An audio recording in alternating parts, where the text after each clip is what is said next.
Política de Saltos Altos. Todas as quintas-feiras às 13 horas no Rádio Clube de Angra. Política de Saltos Altos com Cláudia Cardoso, Judite Parreira e Graça Silveira. Moderação, Ana Evangelho. Política de Saltos Altos no Rádio Clube de Angra.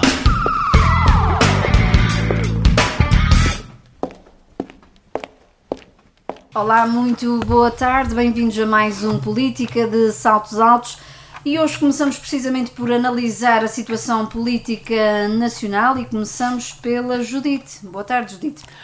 Boa tarde, Ana. Cumprimento também a Cláudia e a Graça aqui presentes em estúdio e os nossos ouvintes do Política de Saltos Altos que nos ouvem através da Rádio Clube de Angra. Bom, pois vamos a eleições mais uma vez, praticamente um ano depois das últimas eleições para a República, em que ganhou a coligação.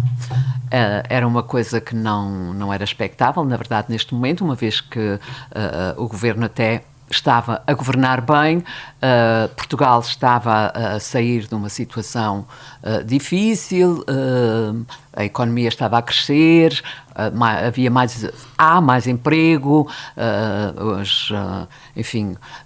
menos greves, portanto havia uma paz social a que também não se assistia já há algum tempo e, portanto, não era expectável que fôssemos para eleições neste momento. Entretanto, a política, cada vez mais o debate político se faz de insinuações, de suspeitas, de calúnias, sem se ter a certeza do que se está a dizer. E Luís Montenegro apanhou aquilo que não é desejável, mas que ele também, eu já disse isso no último programa, que ele foi ingênuo, incauto e imprudente, porque a situação da sua empresa devia ter sido resolvida logo na altura, porque depois de tantos casos e casinhos do último governo do Partido Socialista, Luís Montenegro tinha que ter percebido que isso lhe podia também acontecer. E que ia ser escrutinado. E que ia ser escrutinado, e eu acho muito bem que haja escrutínio. Agora, também eu acho que não é desejável termos políticos de carreira, não é? É importante termos políticos que tenham uma vida para além da política, que tiveram antes e que quando saírem da política poderão sair a qualquer altura porque vão continuar a ter uma vida. A verdade é que o que aconteceu com... Não podemos ter vidas paralelas. Está bem, mas o que aconteceu com Luís Montenegro não foi nada de concreto, não há nenhuma incompatibilidade, porque Luís Montenegro não existia nenhuma função remunerada ou não durante o seu mandato como primeiro-ministro. A ilegalidade também parece, ou pelo menos neste momento, embora estejam a decorrer averiguações, mas parece que não há nenhum indício, e segundo as palavras do Procurador-Geral da República, que não há nenhum indício de prática de crime. Há suspeitas e há dúvidas por parte da oposição. Agora, das dúvidas e das suspeitas serem suficientes para derrubar um governo, isso já é uma coisa totalmente diferente. Mas foi o que aconteceu, efetivamente, e com tudo que decorreu desde das moções de censura apresentadas quer pelo Chega, quer pelo PCP, que foram rejeitadas, mas depois as moções de censura foram as duas rejeitadas. No entanto, depois o governo entendeu que não tinha condições para governar com todas aquelas suspeitas e aquelas dúvidas. Luís Montenegro prestou-se a responder a todas as questões que lhe foram colocadas, inclusivamente já no dia em que foi votada a moção de confiança, ainda perguntou a Pedro Nuno Santos o que é que queria saber em concreto, e Pedro Nuno Santos ignorou, fingiu que não tinha ouvido, porque a verdade é que, e conforme aquilo que eu também já disse no último programa, nenhuma dúvida, que nenhuma pergunta teria o esclarecimento que os partidos queriam, porque na verdade os partidos da oposição não queriam esclarecimento nenhum. O que queriam era ir para a comissão de inquérito, parlamentar de inquérito. Ora, Luís Montenegro percebeu que iria ser cozinhado em lume brando e resolveu apresentar uma moção de confiança. Foi rejeitada e agora vamos para eleições. Parece que ninguém queria ir para eleições antecipadas, mas a verdade é que também ninguém fez para que isso não acontecesse. Vamos ver o que é que dá. Depois do que aconteceu na Madeira, portanto, vamos ver. Não se pode, eu sei muito bem que não se pode extrapolar, não se pode transpor os resultados da Madeira para o todo nacional, mas normalmente nestas coisas, e pelo que assistimos até agora, os partidos que derrubam o governo são sempre penalizados depois nas urnas. Vamos ver. Cláudia, como é que avalia esta situação? Porque a verdade é que o país sai fragilizado, digamos assim. Bem, boa tarde a todos. Cumprimento a Ana, a Judite e a Graça e naturalmente os nossos ouvintes que nos acompanham aqui no Política de Saltos Altos. Pois a minha perspectiva sobre isso é absolutamente divergente, como é natural, da que a Judite acabou de explicar e que já debatemos também no último programa. Luís Montenegro estava numa situação absolutamente insustentável e estava nessa situação insustentável por culpa dele próprio. E, portanto, ou seja, a única pessoa que empurrou o país para eleições e o único partido que as promoveu foi o PSD. Porque Luís Montenegro esteve mal quando não separou as águas, que devia ter feito de imediato quando assumiu funções de Primeiro-Ministro. Porque não se pode acreditar em ingenuidade, nem em credulidade, nem em que Luís Montenegro seja uma pessoa naíve que não soubesse o que é que aqui estava em jogo. Mas esteve mal desde logo aí. Depois voltou a estar mal na gestão desta crise, como falámos no último programa. E o que é que acabou por acontecer? Os partidos foram tentando obter, naturalmente, esclarecimentos sobre a situação, e não são só os partidos que precisam de ser esclarecidos, era o povo português que precisava ser esclarecido sobre porque é que o Primeiro-Ministro de Portugal estava nesta situação, como ele disse, insustentável. E o que me parece é que Luís Montenegro, aflito com a questão de ter que prestar esclarecimentos a uma comissão de inquérito, como nós sabemos, tem poderes próprios e tem capacidade de um escrutínio aprofundado que o Primeiro-Ministro nunca quis dar. Aliás, chegou a dizer frases terríveis como: eu já disse tudo o que tinha a dizer, não respondo a mais perguntas, de uma insolência, de uma falta de sensibilidade, de uma... Ou seja, prepotência, faltava uma palavra, obrigada, Graça. Insolente sou eu. Sim, também isso é verdade, mas isso é para outro debate. E, portanto, ele próprio conduziu tão mal esta situação, geriu tão mal esta crise política do país, que não houve outro remédio senão desembocar nisto. Aliás, figuras gradas, digamos assim, do PSD disseram. Uma delas foi Ângelo Correia, vocês ouviram, como eu ouvi com certeza, que disse que a culpa da queda do governo é exclusivamente do PSD e disse outra coisa ainda mais grave, que o Primeiro-Ministro estava agarrado ao poder. Estava agarrado ao poder e não queria... esquecer disso. Certo. Mas também já não é o digamos, o apoiante mais fervoroso de Passos Coelho. Mas Ângelo Correia diz isso e diz outra coisa que nós todos constatamos, que Luís Montenegro tinha o partido na mão, porque eu não acredito que dentro do PSD não houvesse quem não tivesse a fotografia clara da situação que se estava a viver. Havia. E ele conseguiu calar os descontentes e os que não concordavam, porque é assim, um partido como o PSD tinha nas suas fileiras, obviamente, outras possibilidades de candidatos.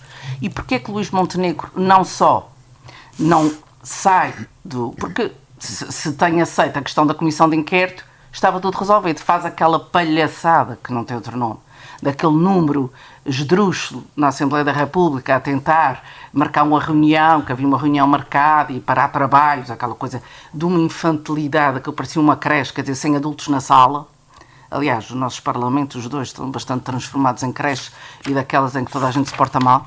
E, portanto, no meio deste número, o que mostra o pior da política, o que é que a política não deve ser aos portugueses, e ainda vem dizer que a culpa é do Partido Socialista que empurrou o Primeiro-Ministro, quando queria reduzir uma comissão de inquérito, isto até é anedótico, queria, sim senhor, a comissão de inquérito está bem, mas tem que ter uma decisão em 15 dias. Como se escrutinar qualquer assunto, não é só este. Só para pedir documentos, não é só este. Só para pedir documentos leva 15 dias. Claro. E ele diz, tem que ter as conclusões escritas ao fim de 15 anos. Isto é gozar com a gente todos. É gozar com quem trabalha, com quem não trabalha, com a gente todos ao mesmo tempo. E, portanto, ele, com quem ensina. Se há, com quem ensina, que é uma casa. Portanto, se há aqui um culpado claro, evidente, é ele. E depois, há aqui uma nebulosa porque é que o PSD se alinha com ele. Que eu até hoje não tenho a resposta para isso. Porque eu acho que há ali gente interessante, que pensa para a sua cabeça, como uma figura, do meu ponto de vista, frágil, numa situação frágil, consegue fazer alinhar aquela gente toda que nem carneiros atrás desta versão magnânima, que eu não tenho nada a esconder, mas também não digo nada. Eu não tenho nada a esconder. Então, se não tem nada a esconder, responda. Responda às perguntas numa comissão de inquérito. Qual é o problema da comissão de inquérito? Já houve tantas e vai continuar a haver. Pronto, mas o meio de escrutínio deu nisto. E depois fez este jogo do gato e do rato e daqui eu não saio, daqui ninguém me tira, e mais, exige ser ele o candidato do PSD. Portanto, em nenhum país decente do mundo isto aconteceria. Isto aconteceria porque era o próprio partido que o punha de parte e que dizia, não, nesta situação, aliás, ele próprio devia auto-excluir-se. Não o fez, não teve coragem para isso, nem capacidade para isso. Mas então deveriam ser o próprio partido a dizer, não estás nas melhores condições, vai ser outra pessoa. E tinha avançado outra pessoa. Portanto, isto tudo é de uma erosão política terrível, liderada por Montenegro, e acho que não há outro responsável a não ser ele e o seu partido. Graça Silveira. Bom, em relação a isso tudo, eu acho que no último programa já estava claríssimo, já estávamos muito atuais de tudo o que se tinha passado. Já foi há muito tempo. Pronto, mas então, só fazendo um ponto para a parte seguinte... Em relação... Graça Silveira, nem sequer disse boa tarde a todos. É verdade. Aos ouvintes do Rádio Clube, que eu gosto imenso. Os ouvintes do Rádio Clube, quem me segue no Política de Salto Salto. Minhas combatentes queridas, nossa moderadora Ana. Bom, eu não concordo com aquilo que a Judite disse de que não havia suspeitas suficientes para derrubar o governo. A questão é haver suspeitas suficientes para derrubar o governo. É haver suspeitas. O governo cai porque... Não é suficientes, são suspeitas só. Certo. Não é nada concreto. Mas a parte do suspeita... Isto são palavras do Procurador-Geral da República, não são minhas. Eu vou-te explicar porque é que não concordo. Porque não foram as suspeitas que fizeram cair o governo. Quem fez cair o governo foi o Luís Montenegro, que não se quis sujeitar a uma comissão parlamentar de inquérito. Porque as suspeitas podiam continuar a existir, podiam ter sido esclarecidas, podia-se ter chegado à conclusão de que eram só suspeitas e de que não havia nada que impedisse Luís Montenegro de continuar a ser o primeiro-ministro de Portugal com toda a legitimidade para o fazer, e ele é que forçou uma moção de confiança e caiu. Portanto, não foram as suspeitas que eram insuficientes para fazer cair. As suspeitas foram suficientes para pôr Montenegro numa situação de não querer ser escrutinado. Este é que é o ponto. A verdade é que há culpados nisto tudo, porque os resultados das eleições na Madeira, fazendo o paralelismo, há um ano atrás, em Portugal continental, houve eleições, houve na Madeira e houve nos Açores.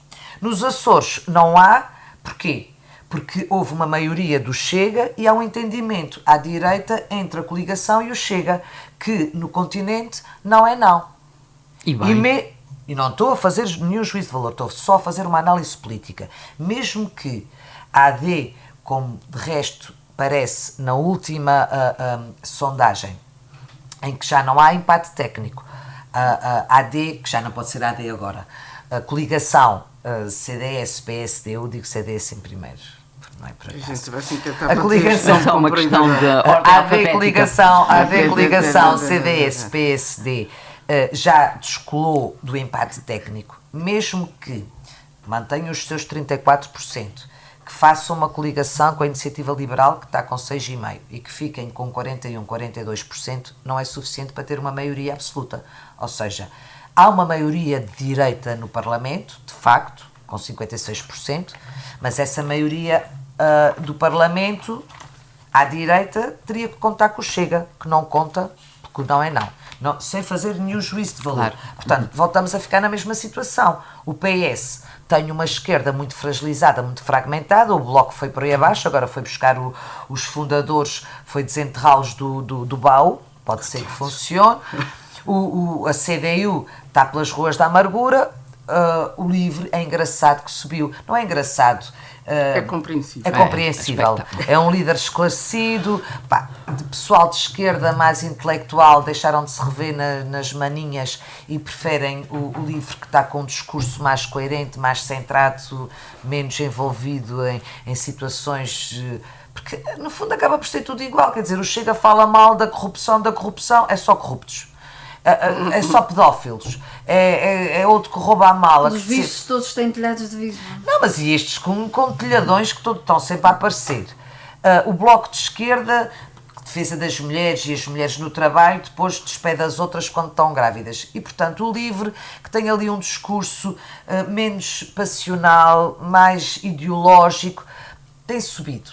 A verdade é essa. Mas isto para dizer o seguinte, mesmo que isto aconteça com o não é não, mantemos-nos numa maioria de direita que é sempre instável. E eu costumo dizer que isto são as dores de crescimento das democracias, porque enquanto no norte da Europa já não existem maiorias absolutas já há muitíssimo tempo e as pessoas aprenderam a negociar e a encontrar entendimentos em governos em que têm que vir a jogo vários partidos para conseguir ter uma maioria e estabilidade governativa, cá para o sul da Europa, ou há uma maioria absoluta ou ninguém se entende. E mais dia menos dia os governos caem, que foi o que aconteceu na Madeira.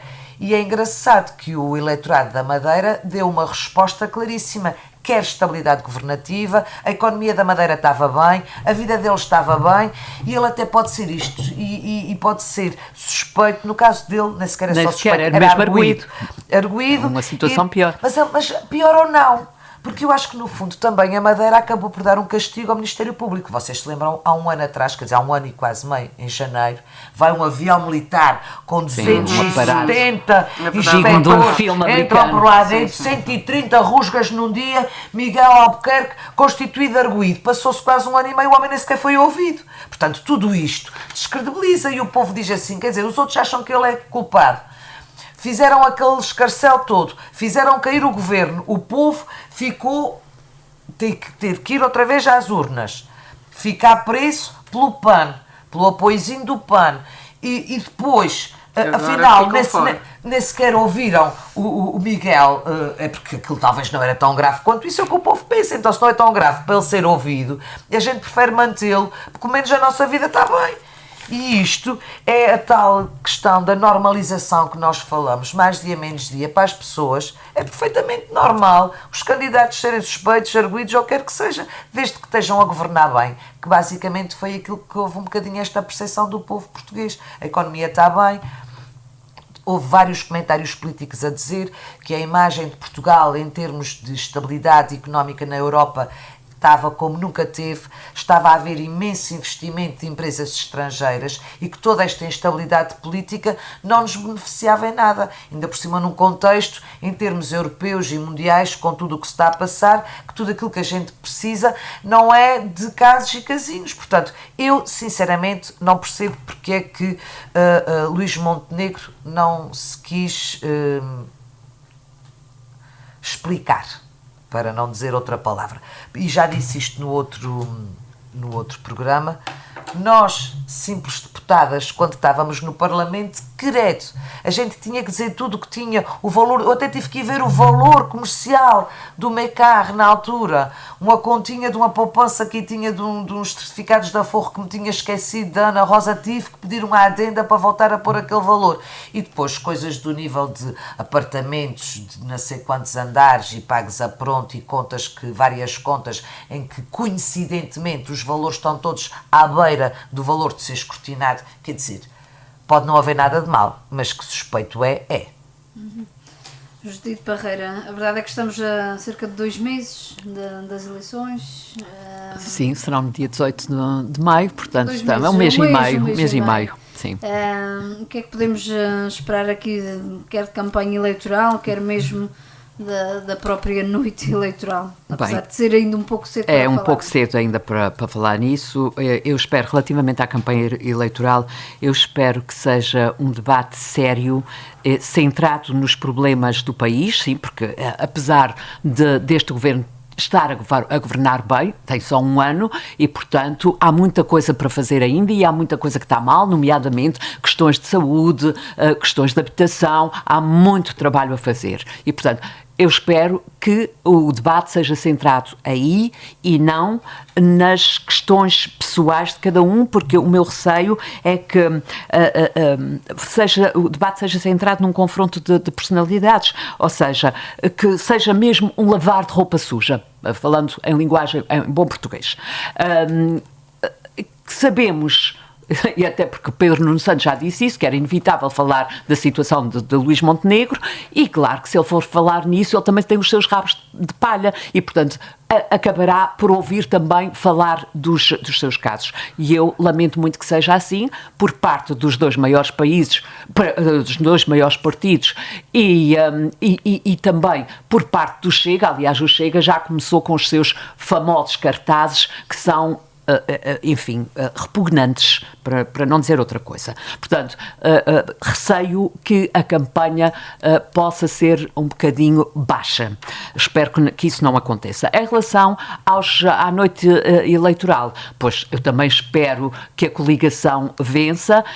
Já disse que não confio em sondagens, embora a última sondagem na Madeira tenha sido muito próxima do que depois veio a acontecer, mas estas sondagens são ainda muito cedo e são apenas uma fotografia, digamos, daquilo que as pessoas pensam neste momento. Mas ainda falta toda uma campanha e essa é que vai ditar depois, sobretudo, mesmo com este sururu todo. É verdade, mas a campanha depois é que vai fazer o resto e há muitas pessoas indecisas ainda. Diz que não acreditava nas sondagens. Não acredito, e não acredito, por isso mesmo é que estou já a pôr estas reservas todas, não estou a embandeirar em arco, porque não confio, na verdade, nas sondagens. Agora, em relação àquilo que já foi dito aqui, nomeadamente pela Cláudia, o primeiro-ministro empurrou o país para as eleições. Eu acho que quando um não quer, dois não brigam, e, portanto, se calhar para o primeiro-ministro teria sido mais fácil retirar a moção de confiança e pronto, e partir para a comissão de inquérito, e depois havia de ser cozida em lombrando. O que me incomodou verdadeiramente e incomodou-me foi, naquele dia, aquela tentativa de um acordo com o Partido Socialista, a tentativa de ligar e o Pedro Nuno Santos não querer atender o telefone. Deixou-me triste, verdadeiramente triste. Acho que não tinha que ser nada disso. Pronto. Luís Montenegro não queria outra coisa que não a moção de confiança, apresentava a moção de confiança e depois sujeitava-se, como se sujeitou, às consequências. Agora, não tinha nada que ter tentado entrar em acordo, até porque a Comissão Parlamentar de Inquérito não tem nada a ver com o Governo não decide nada, é uma decisão parlamentar e portanto, não tem que andar a tentar negociar, são 80 dias, que já estava em 80 dias, ao invés dos 90, que era aquilo que o Partido Socialista queria. Luís Montenegro não tinha que ter feito nada disso e isso deixou-me triste, confesso. Agora, que também o Partido Socialista quis muito as eleições, porque podia simplesmente... O Partido Socialista nunca quis eleições, isso é votou contra as moções de... Não. Votou contra as moções de censura. Que alternativa é que teve? Abster-se e partir para a comissão de inquérito, que era o que queriam. Que alternativa teve? O Partido Socialista fez tudo para viabilizar este governo. Até a questão do Presidente da Assembleia da República, se não fosse o PS, vocês não tinham posto lá o Aguiar Branco. Mais uma vez, vou citar alguém o Pedro Nuno Santos não queria eleições. Agora sou eu. Dizes isso depois. Pronto. Vou falar de Fernando Medina. PS assumido, talvez o sucessor de Pedro Nuno Santos, se perder estas eleições, Pedro Nuno Santos irá para as suas empresas. Então, e Fernando Medina disse que devia ter sido feito mais para evitar as eleições que deixam Portugal sem voz no quadro europeu. Isto são palavras de Fernando Medina. Portanto, não é só Ângelo Correia. Ângelo Correia diz uma coisa em relação a Luís Montenegro. E Fernando Medina também diz em relação a Pedro Nuno Santos. Perspectivas há muitas. Eu, do meu ponto de vista, o PS foi deixado... Pronto, também é a tua opinião, não é a minha. Tudo só certo. Há um responsável por estarmos em eleições. Agora, em relação a Luís Montenegro ser ou não o candidato, eu acho que tem que ser ele. Ele foi um excelente primeiro-ministro e o que está sobre ele o que se passa nas urgências do país. Eu já disse que há coisas que não estão bem, Cláudia. Não pode estar tudo bem. Não é muito pior que na altura. Estão muito piores na altura que o Partido Socialista governava. Isso é que é diferente. Agora deixa-me falar, se faz favor. Obrigada. Em relação a Luís Montenegro, acho que tem que ser ele. Acho que tem que ser ele. E vou referir aqui uma pessoa que faleceu recentemente, Miguel Macedo. Lembrar-se-ão com certeza de Miguel Macedo, que foi arguído nos casos, por causa dos casos do caso dos vistos gold. Miguel Macedo era Ministro da Administração Interna e quando isso aconteceu, demitiu-se. 2014. Em 2014. Em 2015 foi constituído arguído por prevaricação e tráfico de influências, parece-me. Tráfico de influências, exatamente. As averiguações duraram 4 anos. Em 2019, Miguel Macedo foi declarado... 19. Miguel Macedo foi declarado inocente de tudo aquilo que era acusado. Pronto, ok. Mas, entretanto, a vida política de um homem sério ficou de rastros, quer dizer, ele nunca mais exerceu política, nada, cargo nenhum político na vida, até agora, em que faleceu. Portanto, para que isto não aconteça, e nós sabemos que a nossa justiça não é muito célere, acho que Luís Montenegro é o candidato da coligação, e muito bem, e vai provar que não tinha nada mais a declarar do que aquilo que declarou e há de ganhar eleições. Cláudia Cardoso, como é que o PS parte para mais estas legislativas? Após esta situação toda? É evidente, é o que já disse, o Partido Socialista não tinha nenhum interesse, por todas as razões e mais alguma, pelas óbvias razões, que houvesse eleições. Só que durante, digamos, a vigência deste governo, esta curta semi-legislatura, fez tudo o que esteve ao seu alcance para garantir a estabilidade política. Sempre aprovou o orçamento, deu todas as condições ao governo para governar e bem. Eu acho que é assim que se deve fazer e, aliás, não concordo nada com a Alexandra Leitão, que tem aquela visão de nunca darmos a possibilidade, porque vai contra os nossos ideais, que a direita governe. Não sou nada partidária desta perspectiva. Acho que quem ganha deve ter condições mínimas e o PS, como partido responsável da área da governação, deve fazê-lo. E fez. O problema é que fez sucessivamente, incluindo a questão, como eu dizia há pouco, do Presidente da Assembleia da República, que se não fosse o Partido Socialista, nem sequer a eleição para o Presidente da Mesa da Assembleia tinha-se conseguido levar a cabo. E, portanto, este governo sabia, e Luís Montenegro sabia, que estava numa situação de fragilidade, porque tinha uma maioria muito periclitante e também lhe interessava que isto caísse para conseguir eventualmente uma maioria absoluta. Agora, e é por isto que faz o truque da moção de confiança, e é por isso que faz essas jogatanas todas, que não há outro nome que se dê, que fez ao longo deste período. O que me entristece no partido Luís Montenegro, mas também não apenas nesse, é que a nossa política está transformada num jogo de taticismos. Tudo isto resulta de taticismos, de gente imberbe e impreparada. É evidente que a situação de Luís Montenegro era insustentável. É evidente que ele devia ter conduzido isto de outra maneira. Não o fez. Esteve mal. O partido esteve mal ao permitir que ele se recandidatasse. Como é que o Partido Socialista se posiciona nisso? Pois vai fazer o que pode. Eu já falei sobre isso. A questão... Quem sair dessas eleições, qualquer um deles, o Montenegro ou o Pedro Nuno Santos, perdendo as eleições, não tem condições para continuar à frente do seu partido, vão ter de sair. Se for o caso de Montenegro, é triste, porque podia tê-lo feito antes, permitindo que o partido avançasse com um líder com outra credibilidade. Toda a gente sabe que fala-se eternamente no regresso de Passos Coelho, que é uma espécie... Opa, tudo bem, mas fala-se permanentemente, fala-se de outros casos, e há outros candidatos no seio do Partido Social Democrata. Insistiram, e ele obrigou a que o partido se unanimizasse à volta dele, quando, noutros países do mundo, nós vemos, quando há casos de suspeita e casos deste calibre, mal esclarecidos, e, obviamente, o homem ainda não foi considerado culpado de nada. mas há suspeitas que rondam à volta dele. Vocês viram os títulos dos jornais internacionais sobre Portugal. Portugal Prime Minister, não sei o quê, envolto em escândalo. Quer dizer, nós ficamos... E agora o Partido Socialista é que tem uma imagem má de Portugal nas instâncias europeias. Peço desculpa, mas eu quero lá saber se foi o Fernando Medina. Até pode ser quem for. Não me interessa, isto está errado. Portanto, num país decente, civilizado do século XXI, um primeiro-ministro nestas condições não era candidato. E eu continuo a achar que isso é um disparate. E o povinho porreiraço... Agora, há aqui uma coisa que eu também tenho que dizer. Como é que... E a Graça há pouco explicava isso bem. O povo, digamos, ratificou a questão do Miguel Albuquerque na Madeira. E porquê que o povo ratifica? Porque o povo português... Não só ratifica, como lhe deu uma vitória expressiva. Certíssimo. O que é que acontece? O povo português é muito pouco sensível às questões da corrupção. O que está mal. O que está mal. Tem a ver com a nossa origem mediterrânica, latina, que aceitamos muito bem. O que é que nos toca? O que é que os portugueses querem saber? A carteirinha. E já se a vida está boazinha, se a carteirinha está ok.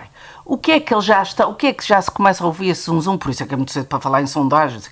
A questão do IRS. Toda a gente, as medidas fiscais anunciadas, não sei o quê, toda a gente percebeu que a retenção inferior está a levar que toda a gente agora receba menos ou até pague, e a gente já a pagar muito. E quando chegar o dia das eleições, em que muita gente já entregou IRS e já estão a perceber o que é que está a passar, ou não recebeu ou apagou, a coisa vai piar de outra maneira. Também há aqui uma coisa que tem que se dizer, que é o número de indecisos. Agora, o portuguesinho não quer saber, e isto é claríssimo, e a questão que a Graça explicou bem da Madeira é claríssimo. O povo português não quer saber da corrupção. Mas isso não quer dizer que eu, pelo menos, enquanto que a minha opinião política, acho isso bem. Eu não acho isso bem. Acho isso péssimo. Eu não fiquei propriamente surpreendido com o resultado da Madeira, mas confirmou esta tese que eu tenho, que a corrupção não interessa nada. Porquê? Porque está no modus operandi do português usar a corrupção em qualquer nível de poder da sua vida. É por isso que aceita bem. Graça Silveira. Bom, eu fazendo uma chegazinha ao que a Cláudia disse, que isto não deveria acontecer no século XXI, pois eu devo dizer que o século XXI está-se a tornar um século pouco praticável. É verdade, mas partindo do princípio que tu avanças sempre e não há retrocessos, que é o que eu achava que ia acontecer. É uma tristeza. É a tendência, e o que se está a ver na América e o que se está a ver em todo o lado. Horrível. Agora, a única coisa em contraciclo com isto é o que aconteceu a Le Pen.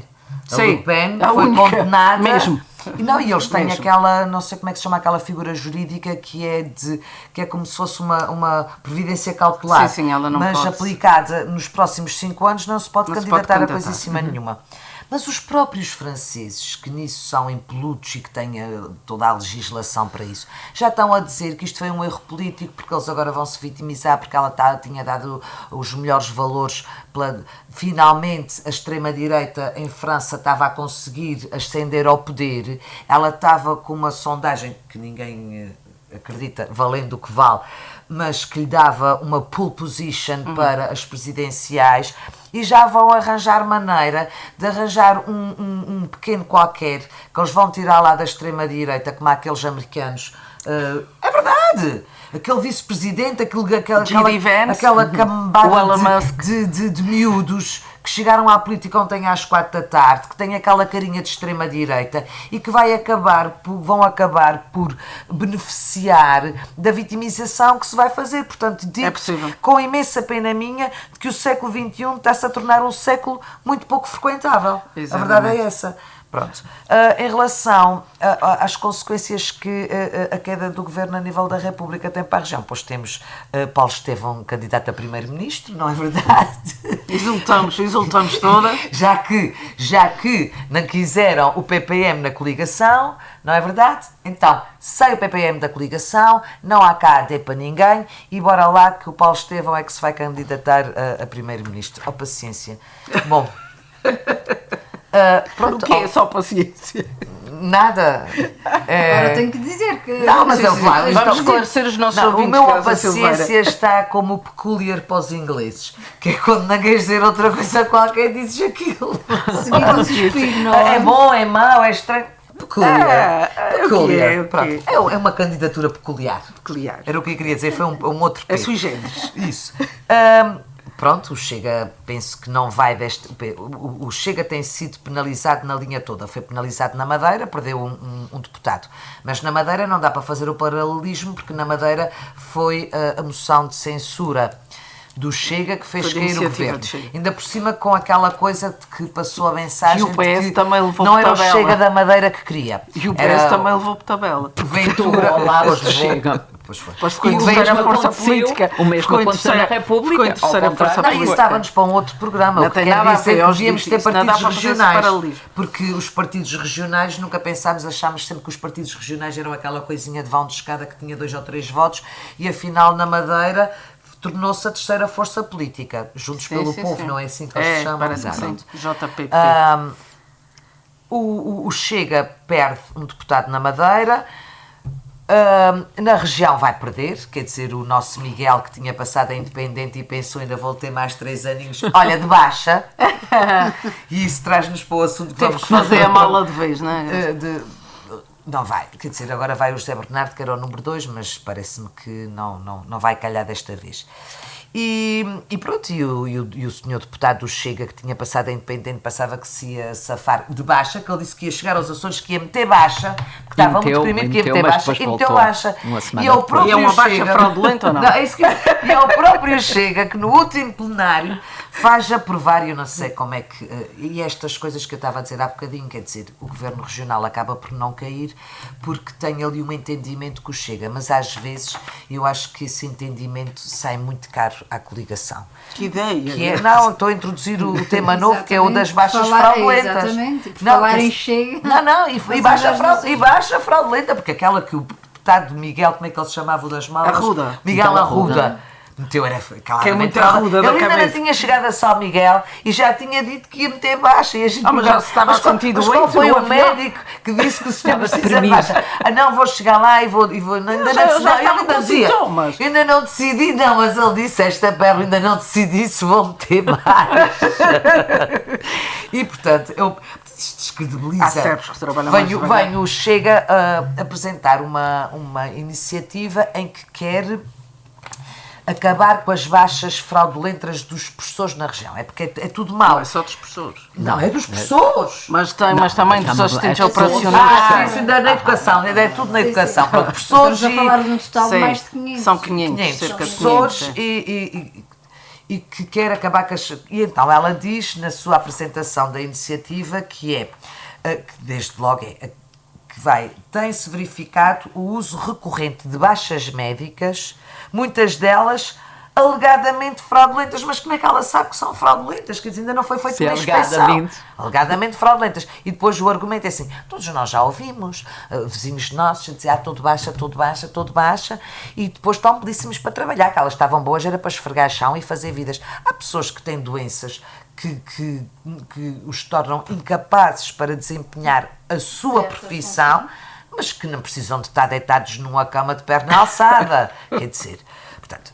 E depois isto levanta uma suspeição, que eu acho que é um clima de suspeição que é inadmissível. A maior parte do debate parlamentar foi sempre que era um estigma à classe da educação, dos professores. Mas a Inspeção Regional de Saúde não vai em cima, não é de quem está de baixa, é de quem passou a baixa.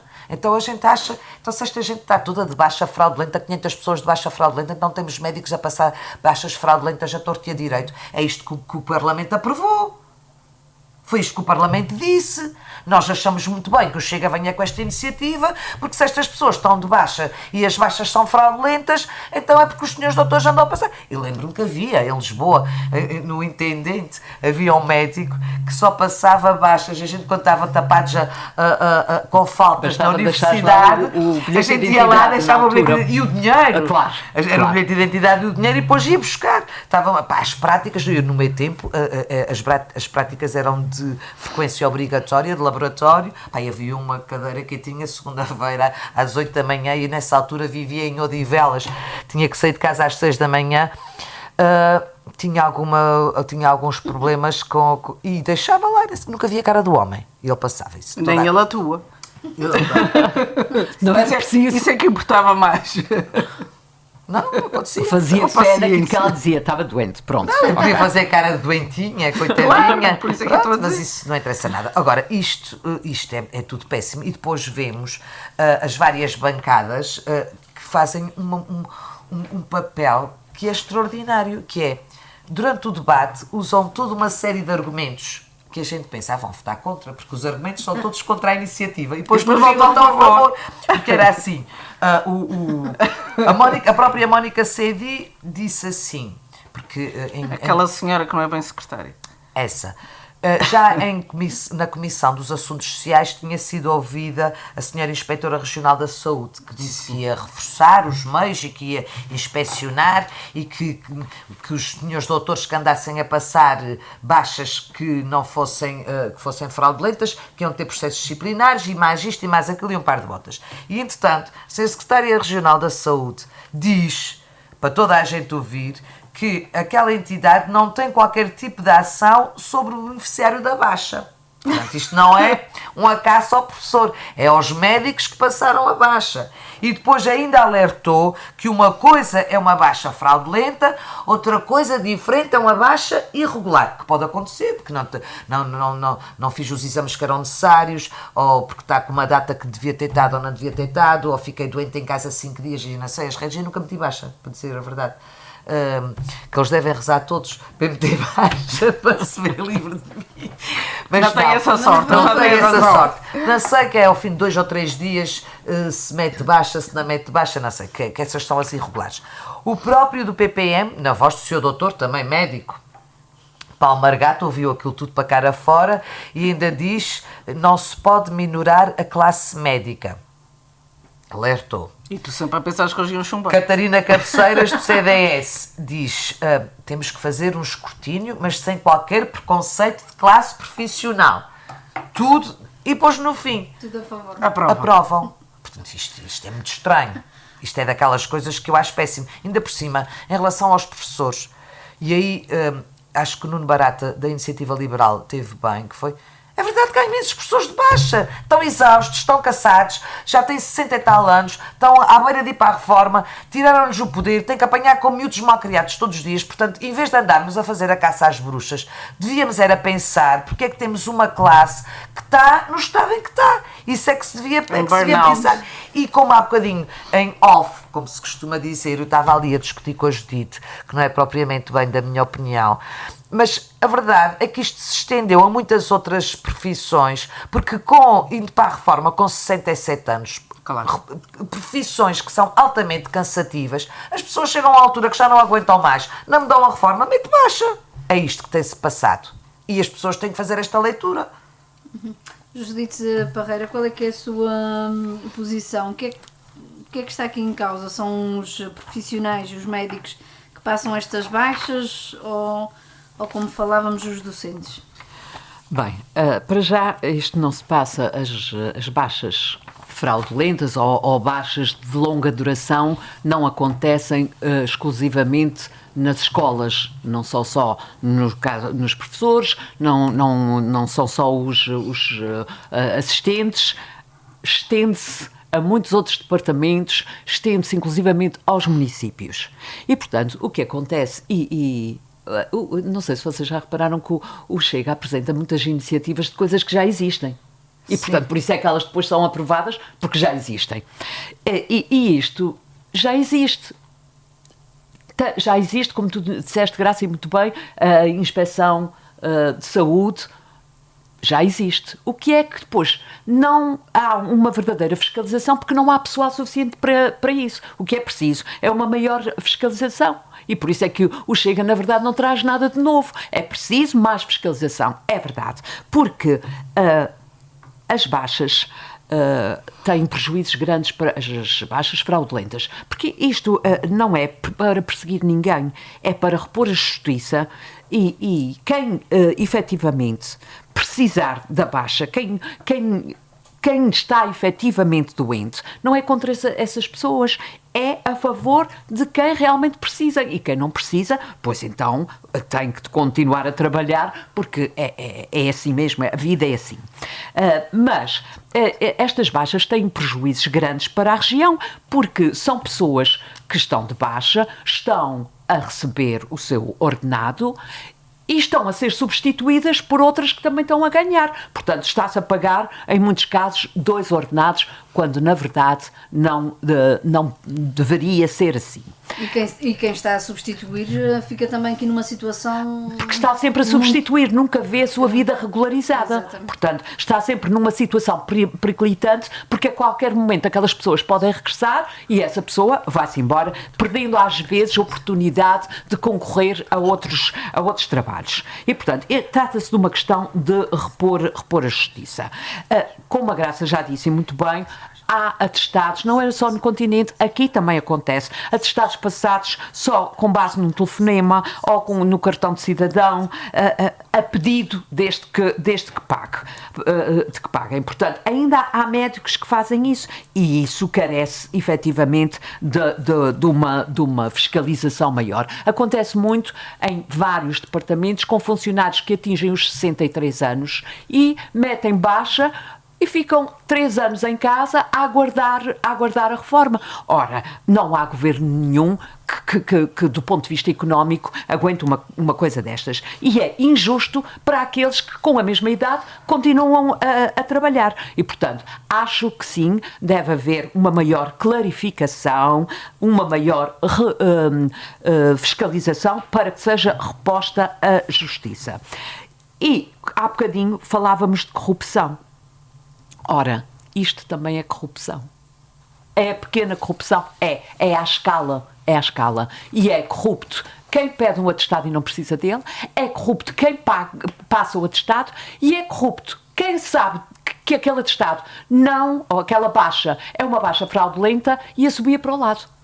E nestas coisas, se pensarmos bem, eu não vou dizer que todos temos... Somos um país de grandes costumes. Não, eu não vou dizer que todos aquela temos... brandura. Eu não vou dizer que todos temos telhados de vidro, mas todos nós temos pelo menos uma telha ou outra de vidro que a qualquer momento também se pode Deixa-me partir. só dizer uma coisa, Judite, que é aquela coisa que é horrível, mas é assim, imagina, tu fazes uma denúncia e foste aquela que fizeste maldade e depois vai toda a gente, estás a vir, olha, coitada da vida daquela, ela estava com a filha em casa, verdade, coitada que era doente e agora foi trabalhar, a outra foi denunciá-la, olha a desgraça que lhe aconteceu, é mesmo, não tem coração nenhum. As pessoas ficam, que têm conhecimento disso, ficam um bocadinho espartilhadas entre a legalidade e a ética, não é? Porque se fores denunciar, és delatora, fizeste uma péssima mal pessoa, não te consegues solidarizar com o outro. Estás a contribuir para que as ilegalidades continuem. E, portanto, eu só espero é que isto, na verdade, não se transforme numa caça às bruxas.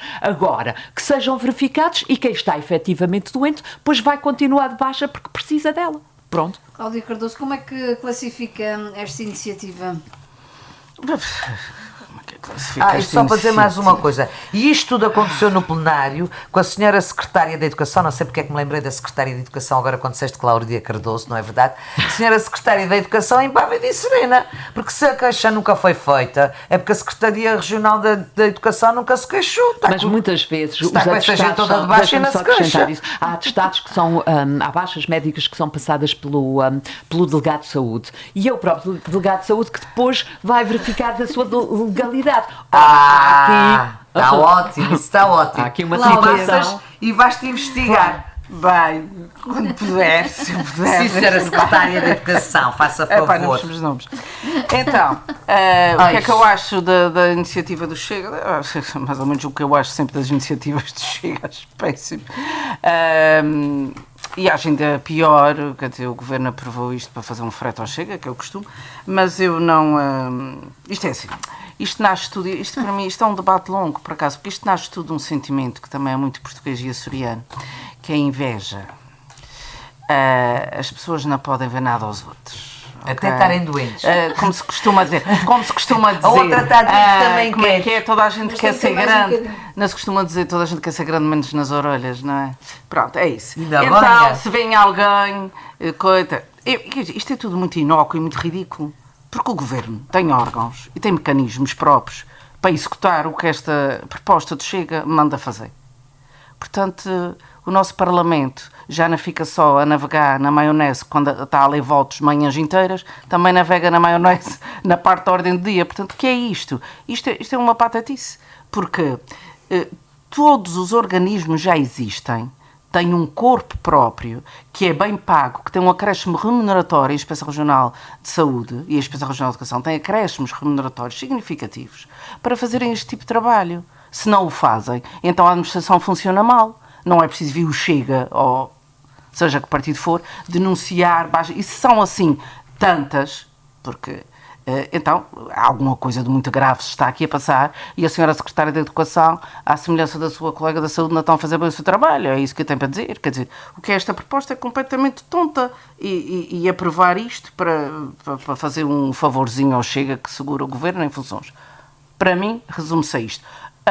Baixas fraudulentas. Sim, há fraude nas baixas, como há em muitas outras coisas, mas o Governo tem mecanismos próprios, tem técnicos formados, capacitados a receberem 30% em cima do ordenado base para fazerem o seu trabalho.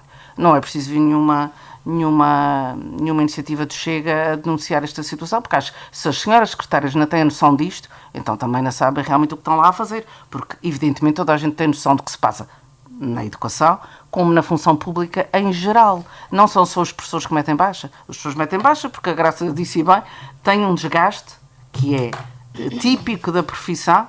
Há profissões de desgaste mais célebre. E a profissão docente é, obviamente, por isso é que os professores têm ao longo da sua carreira redução do número de tempos letivos. É porque se reconhece, o Estado reconhece que é uma profissão de desgaste. Então, também é natural que eles entrem no chamado atualmente burnout.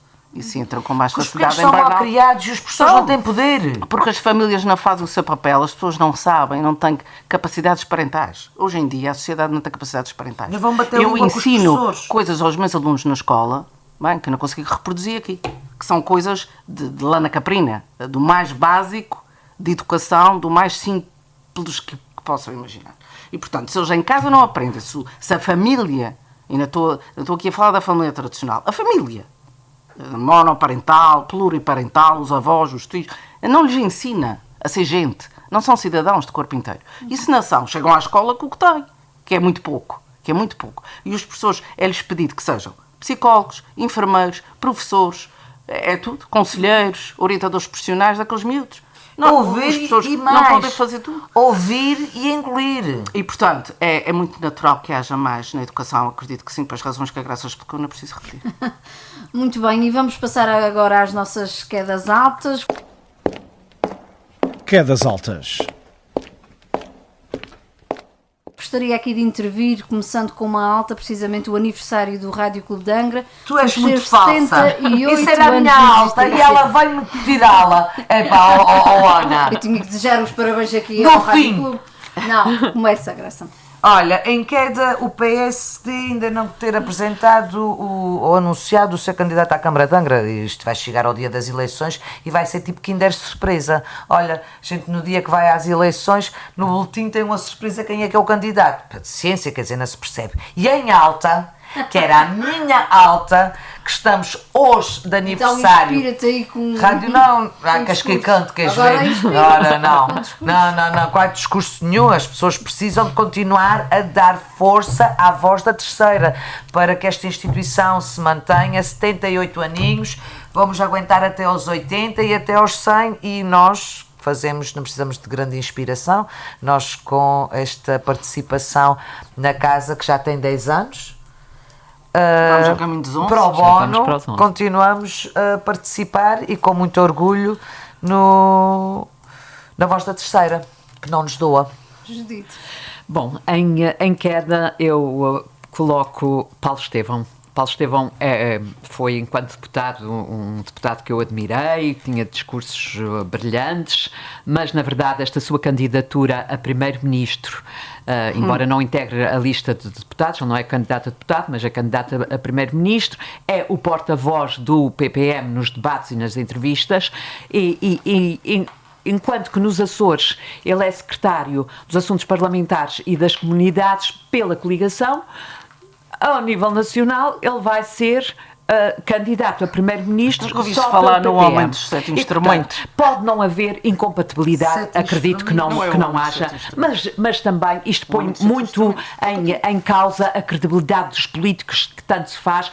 Atitudes destas não são bem compreendidas pelo povo, com certeza, porque como é que aqui ele pode defender a coligação, mas lá não defende. Mas não é lá nem aqui, ele aqui vai estar a fazer campanha, a pedir votos em si, mas os votos que vão para ele não podem ir para a coligação. Como é que ele vai dizer? Cada vez mais meio voto em mim, meio voto na coligação. A credibilidade na política e nos políticos. Vem dois minutinhos. Em relação às altas, já aconteceu há 15 dias, mas eu não posso deixar de falar nisso porque me parece que é bastante importante. O Parlamento dos Jovens, que fez 30 anos este ano, começou em 1995, portanto comemorou 30 anos, e que eu acho que é muito importante na consciencialização dos jovens, na importância do Parlamento e dos deputados. Portanto, esperemos que as próximas gerações deem melhores frutos do que as atuais, e acho que o Parlamento dos Jovens é muito importante nesse aspecto. E este ano vai ser representado pela terceira, por Angra, em exatamente, particular, pela Escola de Tomás de Borba. Parabéns para eles também, para os alunos e para o professor. Cláudia, eu se calhar começo para as baixas. Quedas. Para as quedas. Quedas altas. E coloca as estradas da Ilha Terceira, que estão num estado lastimável e sem fim à vista. Não dá para quedas altas. Não dá para nada, não dá para pneus. Eu continuo a pagar IU, que deve ser como todos os que têm carro. E, infelizmente, é uma prova de perícia conduzir nas estradas da Ilha Terceira. Péssimo. Nota negativa para o Governo. Embora positiva para a delegada das Obras Públicas, que tem-se revelado uma excelente delegada e tem feito por aprimorar muitos aspectos que estavam mal, embora não corrigindo as estradas, porque não deve ter dinheiro para o Alcatrão, percebo. Mas aí a culpa é do Governo em geral, não é dela. Acho que na questão das altas, pois eu estava assim, tinha muitos temas para colocar em alta, mas escolhi os 78 anos do RCA, porque nós estamos aqui há 10, este programa é feito, para os ouvintes que não sabem, para o Bono, e é uma casa que todos estimamos, é uma voz muito importante, que esteve muito recentemente numa situação muito difícil e que continua de pé. Não sabemos até quando, mas enquanto continuar nós estaremos cá às 3. Parabéns para a Rádio Clube de Angra. Parabéns. Cantem, vocês que não têm voz. E é desta forma que nos despedimos de mais um Política de Saltos Altos. Continuo desse lado, na companhia da sua rádio de eleição. Boa tarde.